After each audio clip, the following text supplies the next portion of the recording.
इस कार्यक्रम के प्रायोजक है कृषि एवं किसान कल्याण मंत्रालय, भारत सरकार।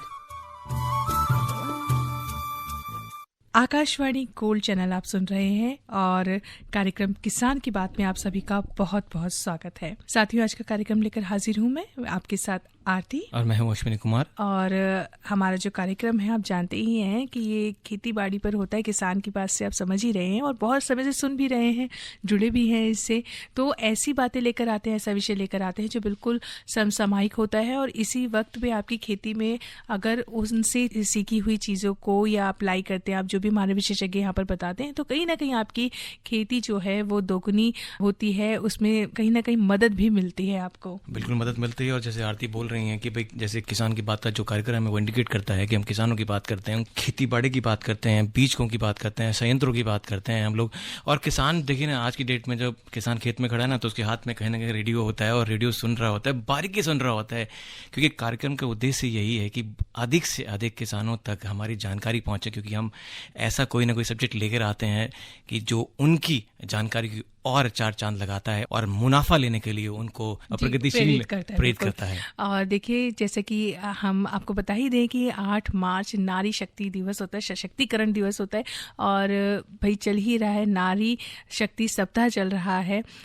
तो ऐसे में अगर हम खेती की बात करें, किसानी की बात करें, तो हमारी जो महिलाएं हैं वो बहुत आगे हैं भाई इस चीज़ में, क्योंकि पूरे कहते हैं ना कंधे से कंधा मिलाकर नहीं, वो 2 कदम आगे ही चल रही हैं। खेती बाड़ी में भी देखिए उनके ऊपर बहुत दारोमदार होता है कि किस से वो खेती अगर हो रही, कोई पैकेजिंग करना है, अगर उससे प्रसंस्करण की बात करें तो उसमें वो काफ़ी मदद करती हैं और उसमें काफ़ी नाम कमा रही हैं। बिल्कुल, यहाँ अगर आप उस तरफ इशारा कर रही हैं, अगर यूं कहें कि नारी परिवार की धुरी है ना, मैं उससे सहमत हूँ आपकी बात से कि हर क्षेत्र में, खेती बाड़ी की नहीं, आप पैकेजिंग की जैसे बात कर रही हैं, कोई एंटरप्राइजेस खोलने की बात कर रही हैं, एक महिला भी महिला को उद्योग धंधा दे सकती है। जैसे आप अगर देखें कि हमने पिछले साल मिलेट जो बना रहे हैं उसको मनाया है, उसमें इतने सारे प्रोडक्ट हैं, इतने सारे चीजें उसमें आती हैं जो बनती हैं, तो पैकेज जरूर होगा। और जितनी सुंदरता से महिलाएं पैक कर सकती हैं ना, तो पुरुष उनसे पीछे हैं कहीं ना कहीं। तो इस बात के लिए तो मैं आपसे सहमत हूँ आती। जी हाँ, बिल्कुल। देखिए, इन्होंने पहली हथियार डाल दिया कि हम कुछ और कहें ना। खैर, वापस आते हैं अपने कार्यक्रम के विषय पर। प्याज के बीज फसल में समसामयिक कार्य, इस विषय पे आज हम बात करने वाले हैं और आज हमारे साथ हैं डॉक्टर सबीना इस्लाम जी, जो कि वैज्ञानिक हैं, शाकीय विज्ञान संभाग, भारतीय कृषि अनुसंधान संस्थान, पूसा, नई दिल्ली में। डॉक्टर साहिबा, बहुत बहुत स्वागत है आपका। धन्यवाद जी। तो साथियों, बिल्कुल उम्मीद है आज जो हम विषय लेकर आए हैं, प्याज के जो बीज हैं, इसकी फसल किस तरह से आप अभी फिलहाल जो खेतों में लग चुकी है, इसको क्या क्या सावधानी आपको रखनी चाहिए, किस तरह से और इस पर ध्यान दे सकते हैं, किस तरह से आप तैयारियां करेंगे, ये सारी बातें होंगी। तो डॉक्टर साहब, सबसे पहले हम आपसे यही प्रश्न करना चाहेंगे कि अभी जो प्याज की बीज की जो फसल है उसकी क्या स्थिति है अभी खेतों के अंदर देखी जाए तो? अच्छा, अभी जो हमारे किसान भाई ने हैं, उन्होंने लगभग अक्टूबर आखिरी में या नवंबर में प्याज बीज फसल के लिए लगा चुके हैं जी। तो उसमें अच्छे की पत्ते की ग्रोथ भी हो रखी है और अभी जैसे तापमान बढ़ती जा रही है तो उसमें फूल भी आ गया। कई जगह पे उसका पोलन भी, जो हम कहते हैं, उसमें हाथ लगाते हैं तो पोलन बस्ट हो रहा है। तो जहाँ पे तापमान थोड़ी सी ज्यादा है तो वहाँ पे पोलन बस्ट भी होने लग गए। जी। तो डॉक्टर साहब ने बताया कि किस तरह से जो फूल हैं वो कहीं ना कहीं निकलना शुरू हो चुके हैं और धीरे धीरे अपना बीज तैयार हो रहा है। और डॉक्टर साहब, इसकी जो फसल है वो लगभग कब तक तैयार हो जाएगी? ये जो आपने लगाया हुआ है अक्टूबर आखिरी या नवंबर में, वो लगभग आपका अप्रैल की आखिरी में या मई के शुरुआत में उखाड़ने के लिए तैयार हो जाएगा। अगर बीच में तापमान थोड़ा कम रहा होगा तो हो सके आपका मई का आखिरी तक भी जा सकता है। तो डॉक्टर साहब, अभी इस वक्त पर क्या क्या ऐसी बातें जो बहुत ध्यान देने योग्य हैं कि हमारी जो फसल है वो बहुत बेहतरी से और भी ज्यादा जो आगे बढ़े और खिले अच्छे से? देखिए, प्याज की जो बीज है बहुत गुरुत्वपूर्ण है। हमारे देश में लगभग 10,000 से 12,000 टन के आसपास की बीज की मांग है और प्याज की बीज की ये विशेषता है, ये 1 साल की बीज ही चलती है, पुराना बीज अच्छी पैदावार नहीं देती है। तो ये जो अभी हमारा देखेंगे, अभी जो तापमान पीछे बारिश भी हुआ था तो उसमें जो जहाँ पे आपने प्याज लगाया है, ये बहुत ध्यान देने योग्य है कि पानी आपका खेत में ना रहे। ड्रेनेज बहुत जरूरी है, तुरंत आप पानी को निकाल दीजिए। और अभी आपका 2 महीना हो गया तो सभी का जो नाइट्रोजन की डोज था, मतलब हम जो कहते हैं 100-50-50, मतलब NPK, तो उसका आधा तो हम जब खेत में प्याज लगाते उसी टाइम दे देते, बाकी जो 50 किलो के आसपास आसपास नाइट्रोजन था वो 40 दिन और 50 दिन के बीच में 2 बार दिया जाता है। तो अभी मेरे ख्याल से सारे किसान भाइयों ने जो खाद की जरूरत था वो दे दिए।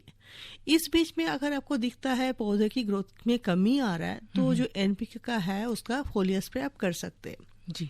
इसके अलावा जो आपकी बीज फसल है इसमें पॉलीके या मल्टी उसका भी स्प्रे छिड़काव कर सकते हैं, या फिर मल्टी के जिसमें पोटाश का ही होता है, उसमें आपको बीज की ग्रोथ और बीज की हेल्थ अच्छी होती है, उसको भी स्प्रे आप फोलियर स्प्रे कर सकते हैं। कोई अवधि होती है कि कब करना चाहिए? अभी आपका 50-60 दिन के बीच में, आप 60 से 65 दिन है उसके बीच में, आप अभी जो समय है ये आपको स्प्रे करने के लिए बहुत सही टाइम है। अगर आपको लगता है कि ग्रोथ कमी हो रहा है उस टाइम आप कर सकते हैं जी। और डॉक्टर साहब एक बात बहुत सुनने में आती है कि जो प्याज है उसकी जो बल्ब है उसमें कहीं गांठ का पड़ना, ऐसी कुछ समस्याओं का सामना हमारे किसान मित्रों को करना पड़ता है, तो ऐसे में क्या करें वो? नहीं, देखिए जो हमारी 2 क्रॉप होती है प्याज की, एक होती है बल्ब क्रॉप जिसमें आपको प्याज की बल्ब होती है जो हम बाजार में बेचते हैं वही होता है, और दूसरा जो सीड क्रॉप होता है वो इसी दौरान बल्ब को लगा के करते हैं। 2 अलग अलग फसल होती है।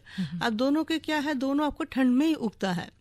तो आपको इस टाइम जो प्याज की बल्ब क्रॉप है उसमें सांठी आ गया तो कुछ नहीं कर सकता, हम उसको सांठी कहते हैं, जो मतलब फूल आ जाता है, तो उसको अभी तुरंत आपको मार्केटिंग करना पड़ेगा, उसको आप भंडारण नहीं कर सकते, उसकी क्वालिटी उतनी अच्छी नहीं होती है। और जो बीज फसल है उसमें तो सांठी आना चाहिए क्योंकि उसी से आपको बीज बनेगा। जी डॉक्टर साहिबा, साथियों आप सुन रहे कार्यक्रम किसान की बात, जिसमें आज बात हो रही प्याज की जो बीज फसल है उसमें किस तरह से आप क्या क्या कार्य कर सकते हैं, किस तरह से और भी बेहतर बना सकते हैं उसे। आप तक हम पहुंचाते हैं बहुत सारी बातें, कई विषयों पर कई चीजों को लेकर आते हैं, जिसमें से एक होती है हमारे किसान मित्र से बातचीत, और कई चीजें ऐसी होती है जो किसान नहीं भी होते लेकिन जो उद्यमी होते हैं या किसी न किसी रूप में जो सरकारी योजनाएं होती हैं उनका लाभ ले रहे होते हैं, तो उनकी बात भी आप तक हम पहुंचाते हैं। तो ऐसी हमारी एक साथी हैं निर्मला, कौन सी योजना का वो लाभ ले रही हैं, क्या कुछ कहना चाहती हैं वो, आइए सुनते हैं। निर्मला कुमारी है, मैं दक्षिणी दिल्ली से बोल रही हूँ और मैं स्वयं सहायता समूह से जुड़ी हुई हूँ। वैसे तो मेरा मेन स्टिचिंग का है, पर हम स्वयं सहायता समूह में जुड़े हुए हैं 10 लोग, तो 10 लोगों में जैसे जिस लेडीज में जो इंटरेस्ट होता है काम का, हम वही चीजें उनसे बनवाते हैं और उनको बना के हम ये राष्ट्रीय शहरी आजीविका मिशन के थ्रू हमारी जहाँ भी स्टॉल्स होती है गवर्नमेंट से मिलती हैं, हम वहाँ पे उनको स्टॉल पे लगाते हैं और उनको सेल करते हैं ताकि लेडीजों को रोजगार मिले। मेरे घर में ना बुटीक चलाती हूँ मैं, सिलाई सेंटर चलाती हूँ, तो ऐसे ही एक दिन एक मैडम आई थी, उन्होंने मुझे बोला कि आप तो इतना अच्छा काम करते हैं, आप तो बहुत लोगों को रोजगार दे सकते हैं, ताकि जो घरों में लेडीज नहीं निकलती आपके पास तो काफी लेडीज आती हैं। तो उन्होंने मुझे सलाह दी, उनकी सलाह से फिर मैंने डीएम ऑफिस में कांटेक्ट करा, वहां से उन्होंने मुझे बताया कि आप स्वयं सहायता समूह बनाएं और उससे काम करें तो आपको अलग अलग जगह स्टॉल्स मिलेंगे ताकि आप अपने काम को और प्रमोशन दे सकते हैं। अभी तक हमारा काम घर में ही सीमित था बस, इसकी वजह से हम लोग बाहर निकले हैं, बाहर के लोगों से जानकारी हुई है, अच्छे बड़े बड़े प्लेटफॉर्म्स हमें मिले हैं। अभी आत्मनिर्भर भारत का जो 3 से 10 तारीख तक वो प्रगति मैदान में लगा था, इसमें हम लोगों ने स्टॉल लगाई थी। इस स्टॉल से तो हमें ऐसा लगा कि जैसे हम इंटरनेशनल लेवल पे पहुंच चुके हैं और अब इतने एक्टिव हो गए कि अब हमें और लग रहा है कि हम और ज्यादा करें ताकि हम और बाहर तक जा सकें। अभी तो हम दिल्ली तक ही सीमित हैं, इससे लग रहा है कि हम और ज्यादा काम को बढ़ाएंगे तो हम दिल्ली से बाहर क्या इंडिया से बाहर भी जा सकते हैं। धनराशि हमें रिवॉल्विंग फंड मिलता है, वो 10,000 रुपए शुरुआत में मिलता है, फिर अगर हमें लोन की जरूरत होती है तो उसमें भी हमें सब्सिडी मिलती है।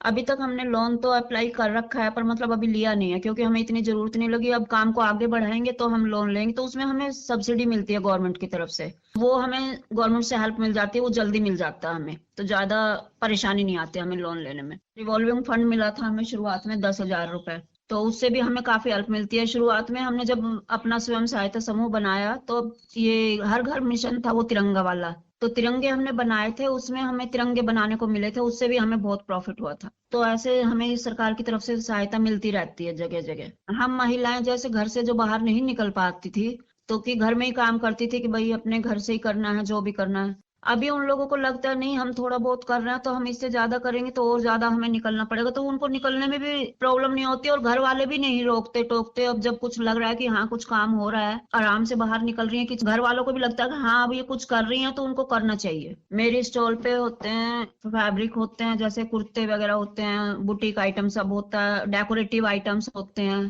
थ्रेड ज्वेलरी होती है, कुशंस होते हैं, ये आत्मनिर्भर भारत से तो मैं केंद्र सरकार को बहुत ही धन्यवाद करना चाहूंगी, क्योंकि हम लोग जहाँ पहुंचे हैं हमें बहुत ही अच्छा लगा है। हम लोगों को जैसे अभी एक धन अर्जन होने लगा, धनराशि मिलने लगी है काम से, तो वो एक अलग ही फीलिंग हो गई। अब मतलब अलग ही चेंज आ गया, हम लोगों में उत्साह भर गया काम का और ज्यादा। केंद्र सरकार का धन्यवाद हमें इतना सशक्त बनाने के लिए, इतना आत्मनिर्भर बनाने के लिए। जी हाँ, बिल्कुल सशक्त बने नारी और साथ ही आत्मनिर्भर भी बने तो क्या कहने।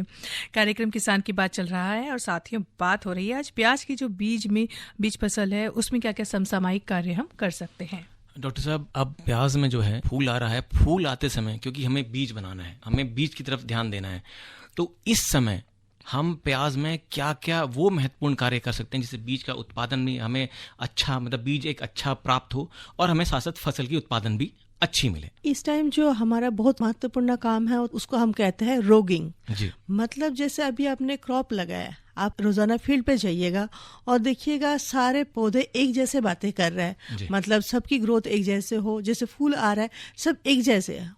इसके बीच में भी कुछ पौधे होगा जो सारे से हटकर अलग हो, जिसका ग्रोथ काफी कम होगा या फिर बहुत ज्यादा होगा, दोनों तरफ से हो सकता है। मतलब बाकी जो आप देखेंगे उससे मिलता जुलता नहीं है, तो इसको आप जरूर निकाल दीजिए, क्योंकि यही होता है जो ऑफ टाइप हम कहते हैं। अगर बीज जब हम बनाते बीज फसल में जो ऑफ टाइप अगर नहीं निकालते तो इसका जो बीज का गुणवत्ता है उसमें असर करता है। हो सके आपका बीज का पैदावार थोड़ी सी कम होगी, मगर जो गुणवत्ता वाली होगी वो उसका जो पैदावार होगा, जो आगे वाला जो क्रॉप होगा उसकी गुणवत्ता बहुत अच्छी होगी। तो आप जाइएगा देखिएगा जो पौधे अलग है, बिल्कुल देखने में अलग लग रहा है कि उसका फूल नहीं आया या फिर उसका जो फूल का डंठल है बहुत ऊंचा है, उसको निकाल दीजिए। दूसरा है जिस पौधे में आपको बीमारी लग चुका है या कीड़ा लग चुका है, या क्या करता है अगर जिसमें आपको बीमारी आ गई आप उसको नहीं निकालते, उसी से वो सोर्स बन जाता है, दूसरा पौधे जो हेल्दी पौधे हैं उसको भी वो अटैक करता है। वो अभी आपको थोड़ा बहुत बीमारी दिखेगा, मगर जैसे आपको फल पकने वाला बीज पकने का समय होगा उसी टाइम वो पूरा अम्बेल लेके मुरझा जाता है, तो आपको बीज की पैदावार कम होती है। इसीलिए जो आपको ऑल्टरनेट होता है जैसे खरपतवार है, इसमें तो आपको ज्यादा उतना नुकसान नहीं करता, मगर उसमें ज्यादा नुकसान ये होता है जो कीड़ा होता है, जो बीमारी होता है वो उसी में छुप जाता है। इसीलिए आपको क्लीन कल्टीवेशन बहुत जरूरी है। जो खरपतवार है उसको तुरंत निकाल दीजिएगा और रोगिंग आप बहुत कीजिएगा। और पानी का ये है, ज़्यादा भी नुकसान करता है, कम भी नुकसान करता है। इस दौरान अगर पानी की कमी है तो बीज मतलब जो फ्लावर ओपनिंग होता है, जो फूल खिलता है वो कम होता है, और कहीं पे जो बीज में जो पोषण तत्व जाना चाहिए वो भी कम होता है, बीज का हेल्थ भी कम हो जाता है। आप सिंचाई की बात कर रहे हैं, यहाँ पर एक सवाल बनता है कि जब आप किस टाइम फसल के कौन कौन से पीरियड में आपको सिंचाई करनी चाहिए जो फसल के लिए इम्पोर्टेंट है? ये बहुत अच्छी सवाल है।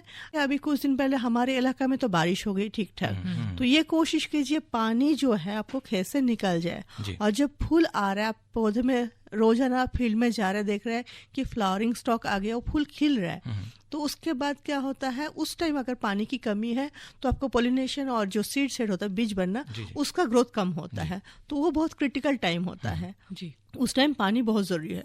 और दूसरा और एक बात ध्यान रखना होता है, प्याज जो होता है क्रॉस पॉलिनेटेड क्रॉप होता है, मतलब इसका जो पोलन आप जाएंगे जब देखेंगे आपका फूल पूरी तरीके से खिल गया, आप उसके ऊपर अपना हाथ लगाइए, हाथ का पीछे का साइड लगाइए और आपको फूल को आपके हाथ के ऊपर थोड़ा सा डस्टिंग कीजिए, आपको उसके ऊपर पाउडर की तरह सामान दिखेगा। अब इसमें क्या होता है, प्याज का जो फूल है उसका अपना फूल से परागण नहीं होता है क्योंकि क्रॉस पॉलिनेटेड क्रॉप होता है, और इसका जो पोलन होता है, पराग होता है, पहले निकल जाता है, और उसका जो फीमेल पार्ट होता है जिसमें आपको बीज बनता है वो बाद में पकता है। तो इसीलिए जो परागण करना भी बहुत जरूरी होता है। अगर आपके पास मधुमक्खी का पालन कर सकते हैं तो आसपास मधुमक्खी का रखिएगा, तो उसमें आपको बीज की पैदावार ज्यादा होगी, क्योंकि वो क्या करता है मधुमक्खी आपको पोलन लेके एक फूल से दूसरा फूल में ले जाता है। क्योंकि अगर जिस टाइम आपका फीमेल जो पार्ट हो गया वो रेडी हो गया कि पोलन लेने के लिए, उस टाइम अगर पोलन नहीं जाता है तो आपको बीज नहीं बनेगी। ये आपको बहुत ध्यान देने के योग्य है। और दूसरा, अगर आप नहीं कर पाते, मधुमक्खी नहीं पालते, तो कोशिश कीजिए, बाजार में नॉन एब्जॉर्बेंट कॉटन मिलता है, तो उसी को लेके आप जहाँ पे फूल में अपने हाथ में लगाए, देखिए आपका हाथ में पाउडर जैसा आ रहा है, उसी के ऊपर आप कॉटन को घुमाइए, तो पोलन क्या है आपको जो रुई है उसके ऊपर लग जाता है और दूसरे फूलों में घुमाते जाइए। तो ऐसे जो आर्टिफिशियल जो पोलिनेशन कर रहा है इसमें से आपका बीज का पैदावार बढ़ता है। जी डॉक्टर साहब, साहब, लेकिन जैसे एक बहुत बड़े पैमाने पर अगर खेती कर रहे हैं इस चीज़ की, तो ये प्रक्रिया कितनी सुलभ हो सकती है जो आपने बताया कॉटन से? ये तो अगर बड़े पैमाने में करेंगे तब तो हम जरूर कहेंगे आप उसमें कोशिश कीजिए मधुमक्खी पालने का, ये सबसे सही तरीका है। अगर छोटा एरिया है तो इसके लिए कॉटन आप कर सकते हैं, मगर बड़े परिमाण में मधुमक्खी तो बहुत जरूरी है। मतलब ये बात है, अगर मिश्रित खेती को अगर हम अपना लें कि जहाँ पर प्याज का उत्पादन बहुत अधिक होता है, नासिक है या महाराष्ट्र की तरफ प्याज ही प्याज लोग उगाते हैं, तो किसानों को परामर्श देना चाहिए तो कम से कम एक पार्ट में अगर आप मधुमक्खी पालन भी कर रहे हैं तो नहीं लगता है कि किसान को दोहरा लाभ होगा और कुछ करने की जरूरत नहीं है उनको, है आरती?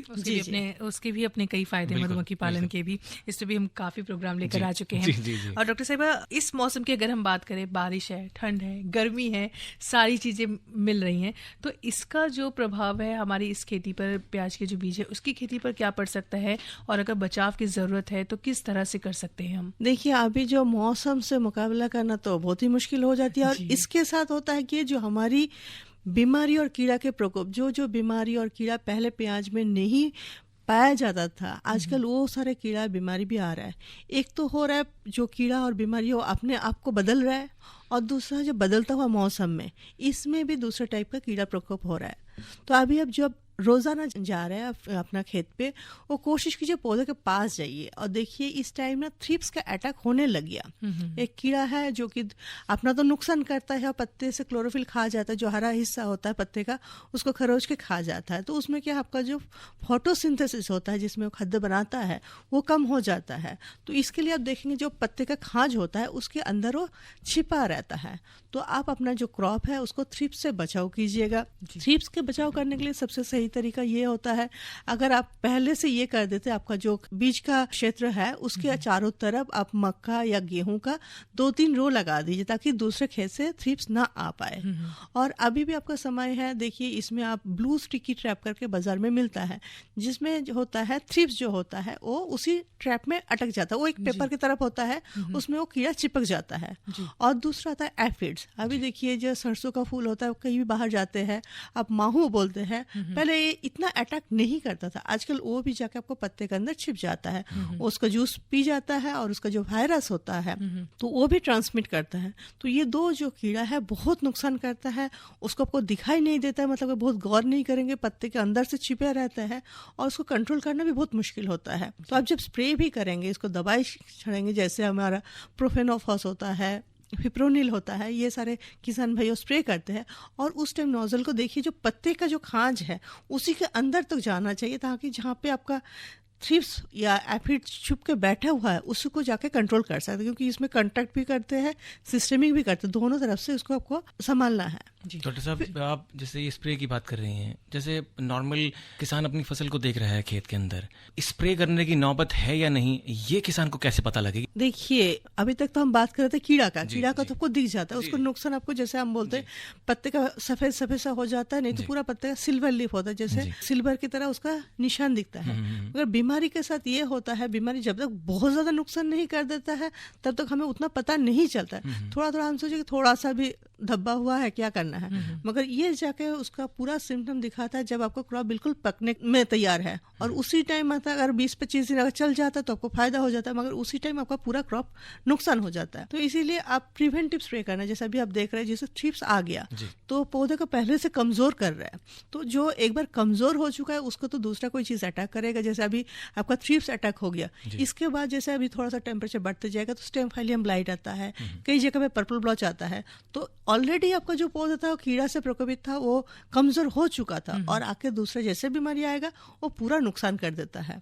इसीलिए आपको प्रिवेंटिव स्प्रे, जैसे अभी गर्मी बढ़ रहा है, मतलब बदलता हुआ मौसम का, तो प्रिवेंटिव स्प्रे थोड़ा सा करना जरूरी है। जी डॉक्टर साहब, और अभी जब हम बात कर रहे थे बीच में आपने कहा था कि कोई और भी तरीके हैं जिनसे इसकी गुणवत्ता जो है वो बढ़ाई जा सकती है, अगर जो हमारी फसल जो तैयार हो रही है, तो और क्या क्या स्टेप्स हैं जो हमें लेने चाहिए ताकि एक बहुत ही अच्छी फसल जो है वो तैयार होकर किसान मित्रों को मिले? देखिए प्याज पहले हम बताइए क्रॉस पॉलिनेटेड क्रॉप है दूसरे क्रॉप से, तो अब देखिए जहाँ पे किसान भाई प्याज की बीज उगा रहा है तो आसपास की जो किसान है वो भी उसी वैरायटी को उगा रहा है। नहीं तो प्याज का जो है आप देखेंगे बाजार में सफ़ेद रंग की होती है, लाल रंग की होती है, गहरी लाल रंग की होती है। अगर मैंने गहरी लाल रंग की वैरायटी लगाया और किसी पड़ोसी भैया ने उन्होंने सफ़ेद वाले प्याज का लगाया तो इसमें आपको पूरा मिक्स होने का संभावना है। तो ये ज़रूर ध्यान रखिएगा कि जो आइसोलेशन डिस्टेंस हम कहते हैं इसको ध्यान रखना चाहिए। दूसरा ये है जब आपने लगाया होगा, अभी तो वो सारे बात खत्म हो चुकी है, जब आपने लगाया अक्टूबर नवंबर में उस टाइम आपको फंजीसाइड और इंसेक्टिसाइड से हम उसको डिप करके लगाते हैं। और आई बात रोगिंग की, मतलब जो हम बता रहे थे जो एक जैसे नहीं है मिलता है उसको लगाइए। और मतलब जो पर्याप्त है न्यूट्रिशन NPK दे दीजिए। और बोरोन का भी 100 ppm का जो स्प्रे होता है अगर उसको भी आप स्प्रे करेंगे उसमें भी आपको बीज का गुणवत्ता होता है, प्रोडक्शन जो होती है वो बढ़ता है। मगर कभी भी आप स्प्रे करिए, चाहे आप इंसेक्ट्स के लिए या फिर बीमारियों के लिए या फिर जब आप न्यूट्रिशन देने के लिए भी हम स्प्रे करेंगे, आप देखेंगे प्याज की पत्ता चिकनाई होती है। तो इसमें ज़रूर स्टिकर ज़रूर डालिए। अगर आपके पास बाजार में जो मिलता है सनैटी, एस्पाई, अगर ये सारे नहीं है कम से कम आप शैम्पू का भी 1-2 पाउच भी डाल सकते हैं ताकि वो पत्ते में चिपक के रहे, तो उसी को पत्ते के अंदर जाएगा तभी आपको फायदा होगा।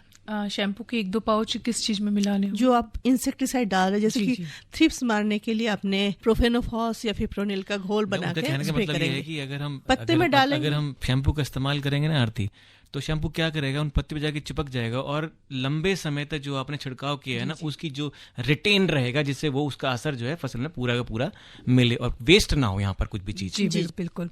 और देखिए बात चली प्याज के बीज की, काफी कुछ तो हमारे जो लिसनर्स हैं, हमारे जो किसान मित्र हैं, उनको पता लग ही रहा है कि किन किन बातों का ध्यान रखना चाहिए। कुछ और भी बातें हैं जो हम जरूर उसके बारे में भी यहाँ बात करेंगे, लेकिन क्यों एक छोटा सा ब्रेक ले लें। बिल्कुल। प्रधानमंत्री किसान मान धन योजना, मिलेगा पेंशन का सहारा, कृषक ना होगा बेसहारा, जुड़ेगा खुशियों से नाता, कटेगा सुख से बुढ़ापा, सुरक्षित होगा अन्नदाता, सुरक्षित होगा अन्नदाता। प्रधानमंत्री किसान मान धन योजना से लघु सीमांत किसानों का भविष्य होगा सुरक्षित और 60 वर्ष की आयु से 3000 रूपए मासिक पेंशन होगी सुनिश्चित। 55 रूपए से 200 रूपए की मासिक किश्त देकर प्रवेश कर सकते हैं। 18 से 40 वर्ष तक के किसान इस अंशदायक योजना में सरकार देगी बराबर का योगदान। सभी किसान भाई बहन इस योजना के लाभ के लिए जन सेवा केंद्र में जाएं और अपना निशुल्क नामांकन कराएं। प्रधानमंत्री किसान मान धन योजना, अन्नदाता के परिश्रम को संबल, पेंशन से सुरक्षित उनका कर। कृषि एवं किसान कल्याण मंत्रालय, भारत सरकार द्वारा जनहित में जारी। अरे क्या कर रहा है? इधर इधर इधर हम बोल रहे हैं तेरे बीजू का। उतला बोल रहा है? पक्षियों से तो हम खेत को बचा लेते हैं, पर इन घातक रसायनों से कैसे बचाएं? मतलब? देख बेटा, तू जो ये अंधाधुंध रसायन मिलाता है ना, मिट्टी की सेहत बिगड़ने लगी है। और जब माटी ही कमजोर पड़ जाएगी तो उपज कैसे सेहतमंद होगी? अरे पहले ऐसा नहीं था। पूछना अपने बड़े बुजुर्गों से, कैसे फसल लहलहाती थी, शुद्धता झलकती थी। हाँ, माटी भी तंदुरुस्त और लोग भी। अब पहली वाली बात कहाँ? पर अब तो सब यही डाले हैं। सब नहीं, आज भी लाखों जागरूक किसान परंपरागत विधि से फसल उगा रहे हैं। खर्चा कम और उपज की कीमत भी बेहतर पा रहे हैं। सच है? रे बेटे, एक्सपीरियंस से बता रहे हैं, धूप में बाल सफेद नहीं किए हैं। हाँ। ठीक है भाई, मैं भी आज से जैविक खेती शुरू करूंगा। माटी से प्रेम की परंपरा है, परंपरागत खेती। 7.1 मेगाहर्ट्ज पर आप सुन रहे हैं आकाशवाणी का गोल्ड चैनल और कार्यक्रम चल रहा है किसान की बात। और आज हम बात कर रहे हैं प्याज की बीज फसल में समन्वय कार्य। जी हाँ, और हमारे साथ बनी हुई डॉक्टर सबीना इस्लाम जी, जो कि इस बारे में काफ़ी कुछ जानकारी हम तक पहुंचा रही हैं। डॉक्टर साहब, जब हम प्याज की फसल की इतनी सारी बातें कर रही हैं, जब प्याज की फसल, बीज की जो फसल है वो जब तैयार हो जाती है तो उसमें क्या क्या सावधानी रखनी चाहिए? अगर हम उसे, अब कैसे पता चले कि वो तैयार हो गई है, अब उसको लेने का समय आ गया है, क्या सावधानी रखनी चाहिए? देखिए, प्याज का जो अगर हम बल्ब से लगाते हैं तो कम से कम 7-8 तो एक जो फ्लावरिंग स्टॉक आती है एक ही पौधे से मिल जाती है। तो कोई जो अम्बल होती है पहले पकता है, कोई थोड़ा बाद में पकता है। तो लगभग कोशिश कीजिए 75% के आसपास अम्बल पूरा अच्छे तरह से पक चुके हैं। और ये देखिए कि जैसे वो पूरा सूख जाता है, उसके बाद वो बिल्कुल सूख होके क्रैक होके फट के निकल जाता है। तो ये स्थिति नहीं होना चाहिए। आप जैसे लगातार जा रहे हैं, क्योंकि अगर जो उसकी कवर है वो फट के बीज निकल जा रहा है तो आपकी पैदावार कम हो जाएगी। तो इसलिए हम मानते हैं जो लगभग जब 75% के आसपास आपका अम्बल पूरा सूख चुका है, थोड़ा सा डंठल रख के, लगभग 10 से 12 सेंटीमीटर डंठल रख के नीचे से काट लीजिएगा और उसको धूप में अच्छे से फैला के सुखा लीजिएगा। अब देखिएगा कई बार होता है आपका जब पकने वाला समय आता है तो आप मौसम की देख लीजिए, फोरकास्टिंग क्या है। अगर बारिश की संभावना है वो आपको मौसम विभाग से पता चल जाता है। तो अगर आपको लगता है कि थोड़ा कच्चा है, फिर भी हमको बोलेंगे कि अगर लगातार बारिश की प्रेडिक्शन है तो आप कोशिश कीजिए पहले काट के अपना बीज क्रॉप को संभाल लीजिए। तो बीज पकने का समय होता है, मौसम विभाग की जो फोरकास्टिंग है वो बहुत जरूरी है, क्योंकि हमने देखा है पहले 1-2 साल में पीछे कि जब बिल्कुल फसल पकने का तैयार हो गया, उसमें लगातार 3-4 दिन तक बारिश हो गया, उसमें आपको खड़ी खड़ी फसल खराब हो गया। तो ये जो बीज बारिश से पहले आप निकाल लीजिएगा, उसको अपने जगह पे अच्छे से भंडारण कीजिए और धूप में अच्छे से सुखाइए। तो जैसे अपने नीचे से डंठल रखा है तो उसका जो न्यूट्रिशन की जितना जरूरत होती है उसको मिल जाती है और बीज अच्छे से पकता है। जब बीज अच्छे से सूख जाता है उसके बाद अब उसको बीज निकालने के लिए अलग अलग मशीनें होती है, उसमें निकाल कर उसका जो ऊपर का छिलका है उसको निकाल लीजिएगा। और उसको जो स्टोरेज करना है उसके लिए मॉइस्चर भी बहुत इंपॉर्टेंट है। ज़्यादा अगर नमी में रखेंगे तो आपका बीज की गुणवत्ता है बहुत जल्दी कम हो जाएगी। इसीलिए हम कहते हैं अगर आप जो मॉइस्चर कंटेंट होता है लगभग 8% के आसपास मॉइस्चर होना चाहिए। अगर आप वाटरप्रूफ मतलब सील्ड पैकेट में रख रहे हैं तो लगभग 6% आसपास मॉइस्चर कंटेंट में रखेंगे तो अच्छा है। और कोशिश कीजिए जो प्याज आपने इतना मेहनत से उगाया लगाया उसको कोशिश कीजिए अगर कोई ठंड जगह इलाका है, कोल्ड टेम्परेचर कंडीशन में रखेंगे तो उसको बीज की गुणवत्ता बनाए रहेगी। अगर लेट करेंगे तो उसमें क्या होता है, आपका जो गर्मी में रखेंगे तो प्याज का जो बीज का जो गुणवत्ता है बहुत जल्दी कम हो जाता है। तो 4-5 महीने के बाद भी उसका जो जर्मिनेशन क्षमता होती है वो भी कम हो जाती है और वो बीज किसी काम के लिए नहीं रहता है। जी जी जी बिल्कुल डॉक्टर साहिब, आपने बहुत कुछ बातें जो हैं आज प्याज के बीज की जो फसल है इसके बारे में बताई और इतनी सारी बातें उम्मीद है हमारे किसान मित्र जो हैं इसका पूरा फ़ायदा लेंगे। तो इतनी सारी बातें साझा करने के लिए आपका बहुत बहुत धन्यवाद। शुक्रिया। डॉक्टर सबीना इस्लाम जी हमारे साथ जुड़ी हुई थी, जो कि वैज्ञानिक है शाक्य विज्ञान संभाग, भारतीय कृषि अनुसंधान संस्थान पूसा, नई दिल्ली में। और साथ ही उम्मीद है कि आज के इस कार्यक्रम जो प्याज के जो बीज हैं वो किस तरह से तैयार किए जा सकते हैं और क्या क्या उनमें ध्यान रखने योग्य बातें हैं सारी हमने की। उम्मीद है इसका आप ज़रूर पूरा लाभ मिलेगा इसका आपको। और कार्यक्रम किसान की बात उन्नत किसान आप सुनते रहिए आकाशवाणी गोल्ड पर ठीक दोपहर 2:30 बजे। और फिलहाल आज के कार्यक्रम से विदा लेने का समय हो गया। मैं आरती, मैं हूं अश्विनी, आपसे विदा लेते हैं। नमस्कार। इस कार्यक्रम के प्रायोजक थे कृषि एवं किसान कल्याण मंत्रालय, भारत सरकार।